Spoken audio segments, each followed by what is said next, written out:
শুনে আমার অনেক হাসি পাইতেছে। আমি তো আপনার হাসা দিয়ে আইছি, ভাই কাদায় আমি নাই হাসাই।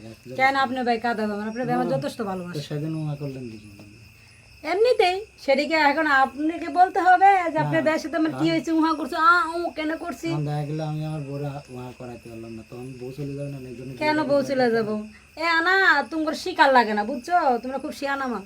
তাই এনে ছেলেদের শিকার লাগে না, ছেলেদের এমনিতে শিখে না। এখন এই যে শীতের দিন মনে করেন কম্বল তো গরম করার দরকার আছে, অবশ্যই। লন যাইবে তাহলে। কেন আমি যদি তোমার লগে যাই, তোমার বাইরের কম্বল তো ঠান্ডা থাকবো, তোমার বাইরের কম্বল কারা গরম করবো? আরে বাইরে আসতে তো অনেক দেরি, একদিনের দৈনিক খাতে ভালো লাগে এক তরকারি। কেন ভালো লাগবে না? বাইরে দিন কয় নতুন চাইলে বাড়ে বেশি। হয়তো পুরান চাল বাড়ে না, এই জন্যই তো নতুন। আমি নতুন বাই পুরুম, বাই তো এখন বাড়ে না। আমি তুমি যেতে আমার পাম দো মুলা পাম, আমি তোমার পামে বলতাছি না, বুঝছো? এভাবে আপনার নদীতে কি সাঁতার দেওয়া যাবে?